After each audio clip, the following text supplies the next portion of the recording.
saludarlos, yo soy Claudia Chávez y me encuentro con el maestro Sigifredo Esteban Quesada Montero, director general del Fondo de Pensiones y Jubilaciones de la Universidad Autónoma de Nayarit. Un experto en el tema, ha desarrollado diversos estudios, análisis e investigaciones justamente sobre los recursos financieros que se manejan en este ahorro. Y precisamente ese es el tema del cual vamos a platicar en esta ocasión, justamente para que los trabajadores administrativos y docentes conozcan la situación actual en la que se encuentra este fondo. Maestro, ¿qué le parece si comenzamos por explicar qué es el Fondo de Pensiones y cómo surge? Mira, los fondos de pensiones tienen la función, la responsabilidad de asegurar una pensión al término de su vida laboral. La Universidad Autónoma de Nayarit, con 32 años de vida, no tenía ese fondo de retiro. Por eso, en el año 2002, nace este fondo de pensiones, aunque empieza a operar en el año 2003. ¿Quiénes aportan los recursos y, por supuesto, también quiénes se benefician de estos recursos? Mira, nuestro fondo tiene 3 fuentes de financiamiento. Una es por parte del trabajador universitario y también del jubilado actual sigue aportando, con el 6% de su salario integrado. Otra fuente es la propia universidad, que aporta el 18% de la nómina. Y una tercera fuente es el gobierno federal, que en promedio nos ha entregado cada año 35 millones de pesos. ¿Quiénes son los beneficiarios? Básicamente es el maestro jubilado y el trabajador administrativo jubilado. Hay una pequeña cantidad que obviamente se tiene que entregar a quien administra el fideicomiso de nuestro fondo, que es el banco correspondiente. Se habla acerca de un quebranto en el fondo. Maestro, ¿hay un quebranto, sí o no? Hay un quebranto técnico, pero quiero precisar. Un quebranto no significa que se hayan hecho malas cosas. Un quebranto significa que han ingresado menos recurso que el recurso que sale para pagar las nóminas. Que esto quede muy claro. Efectivamente, bajo el punto de vista contable, tenemos un quebranto de 460 millones de pesos. ¿Producto de qué?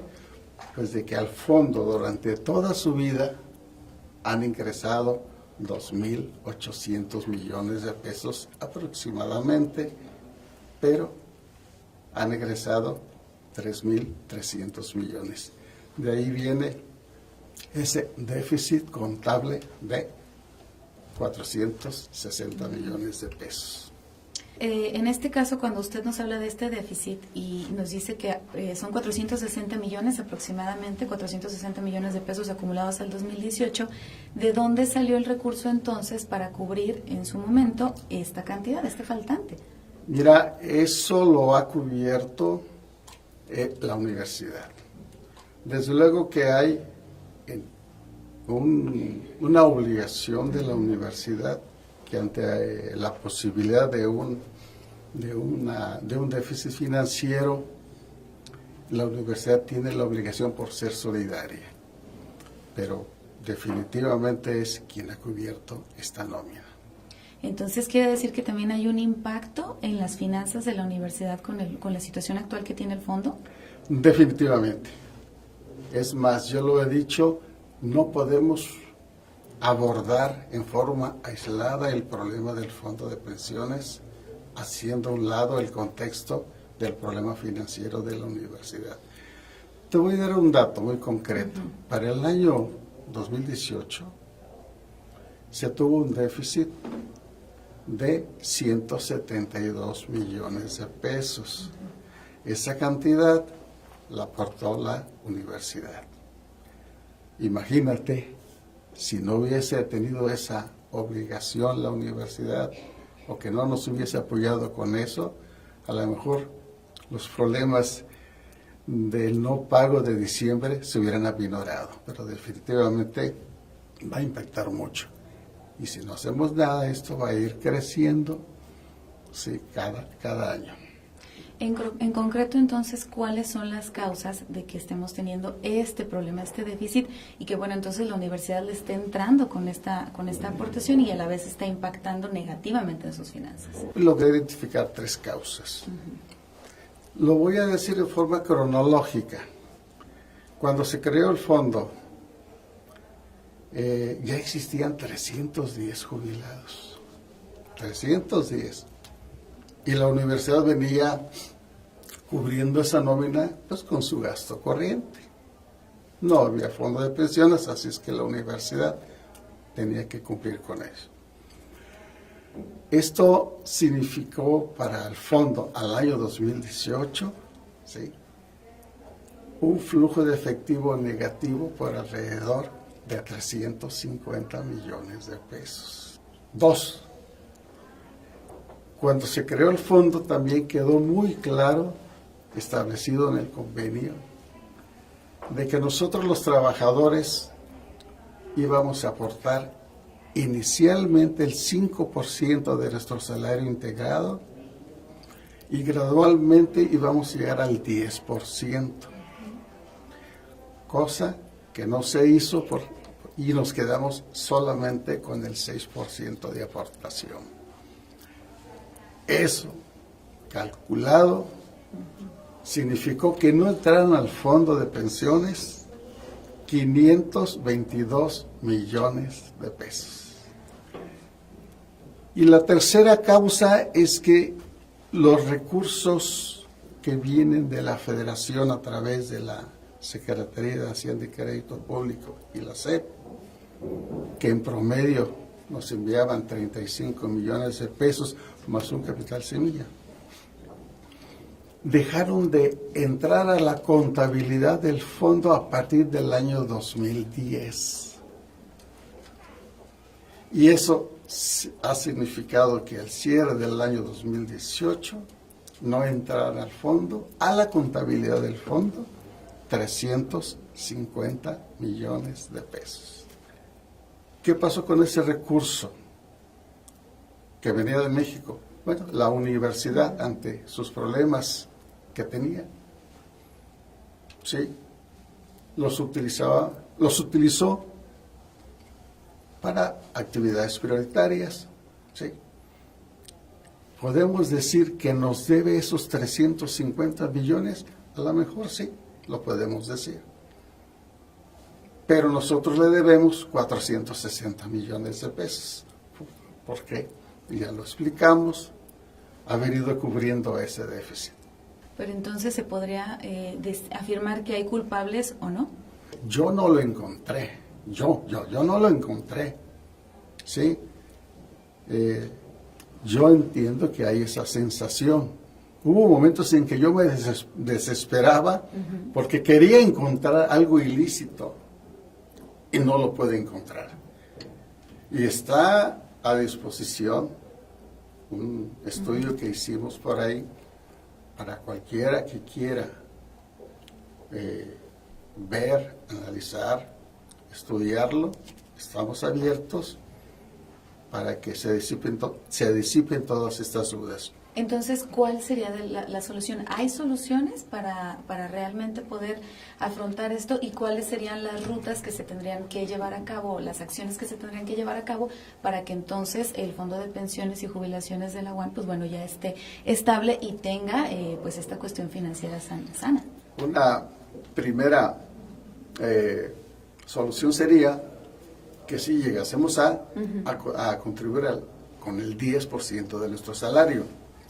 Eso significaría que entrarían al fondo 70 millones de pesos anuales. Los recursos que habían estado llegando de México, tenemos entendido que ahorita están suspendidos. Esos 35 millones de los que yo hablaba. ¿Sí? Perdón, que son los que se supone que venían etiquetados para apoyar al fondo, o se tomaban directamente para el fondo. Así es, sí. Venían etiquetados a la universidad y la universidad ya los enteraba al fondo. Así es. Si esto logramos que se reactiven, ahí está ya la solución mediática. Uh-huh. Con este balance, perdón, entonces, ¿a cuántos años ya se estaría hablando de un fondo estable? Va a depender mucho de que nos lleguen mayores recursos del gobierno federal. Traemos por ahí una idea, un proyecto de socializarlo con otras universidades para llegar a un convenio con el gobierno federal y aceptar las recomendaciones que nos hacen los estudios actuariales. Creo que con el 10% es más que suficiente por parte del trabajador. Hay ideas, hay otras poquitas universidades que tienen fondos de pensiones muy fuertes, pero ya hacen actividades paralelas, ¿sí? Se fueron patronatos incluso para hacer rifas, para hacer proyectos, para generar recursos propios. ¿Y esa podría ser una opción para Nayarit? Yo creo que lo tenemos que hacer, ¿sí? Los fondos de pensiones a nivel mundial es un problema muy serio, muy serio. A nivel México no se diga. Yo creo que va a tener que haber cambios en las estructuras financieras. Y dentro de esas modalidades nuevas tendríamos que pensar en hacer que produzcan más los recursos que tenemos. Realizando estas acciones que comenta, entonces habría las condiciones para que vaya la dirección general que usted preside y que ustedes como expertos han estado analizando, investigando este tema y por supuesto dándolo a conocer, pues vaya, saque a flote el problema. Yo estoy muy confiado que tenemos las condiciones, la infraestructura, el recurso humano, sí, para agarrar la ruta más corta para que pronto tengamos un fondo de pensiones a largo plazo. Dentro de estas acciones usted mencionaba que están hablando con los diversos sectores para informarles y justamente, pues bueno, darles a conocer esta información y que de esta manera también se sumen a los trabajos que se tienen que hacer. ¿Qué es lo que seguiría en este punto o en este tema para sobre eso, pues ya que nos agregue algo más? Los sectores, bueno, básicamente aquí estamos hablando del SPAWAN y del CETOAN. Ellos son los primeros que me han dicho que a pesar del visto bueno, lo importante está en que la base trabajadora lo acepte. Exacto. ¿Sí? Entonces, ahí sí tenemos que sumarnos, ¿sí? Cada quien en su papel. Pero lo importante es que logremos nosotros como responsables del fondo de pensiones que cambiemos esa percepción que hay en un buen número, o a lo mejor debo decir en la mayoría de los socios del fondo de pensiones, de que cómo está la situación y cuáles serían los remedios, las medicinas para sacar adelante nuestro fondo de pensiones. A la universidad tienen que contemplar que para el presupuesto de este año y los que vienen, si no hacemos todo esto, van a tener que aportar lo necesario para que se pueda cubrir las nóminas. Sí, es cierto, tenemos este quebranto contable.